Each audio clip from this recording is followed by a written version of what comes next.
तर कौस्तुभ गणबोटेंच्या पत्नीनं हल्ल्यावेळीचा घटनाक्रम सांगितलाय। दहशतवाद्यांनी कुराण वाचायला सांगितलं असं कौस्तुभ गणबोटे यांच्या पत्नींनी सांगितलंय।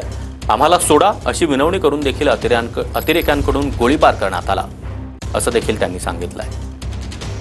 तिथल्या त्या बैसरंग घाटीमध्ये गेलात त्यावेळेस काय म्हणजे कळालंच नाही का तुम्हाला की नक्की गोळीबाराचा आवाज येतोय किंवा त्या लोक जी होती स्टॉलवाली वगैरे ते म्हटले शेर आला आहे आणि तो आला की अशी बंदूक ची गोळी उडवतो आम्ही, म्हणजे तो येत नाही आपल्यापर्यंत, आतपर्यंत जंगलात जातो पळून। म्हणून मग आम्हालाही तसंच वाटलं आणि ह्यांना पण तसंच वाटलं। मग हे पालथे झोपले, आम्हालाही म्हटले तुम्ही पण झोपा सगळ्यांनी, म्हणजे आपल्यापर्यंत नाही येणार। ज्यावेळेस ते आले की पालथं झोपायला सांगितलं आणि त्यांनी हे म्हटले पालथं झोपा म्हणजे शेर येणार नाही।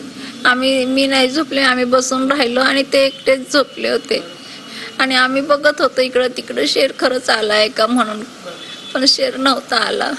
मी पाठीमाग वळून बघते तर समोर तो अतिरेकी होता। त्यांनी जगदळ्यांना बोलवलं, ए चौधरी आ जा इधर, तुझी कुरान पढ़ने को आता है क्या?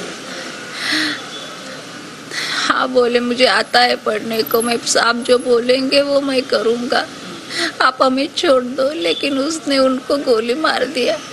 आपण एखादा फटका मारला तर जोरात ओरडतो तर या गाय करून, तेवढं सुद्धा बोलता नाही आलं दोघांना। होते म्हणजे ते तुमच्या पैसे बंदूक घेऊन पर्यंत एकच जण आला होता, बाकी आजूबाजूला असतील माहिती नाही आम्हाला।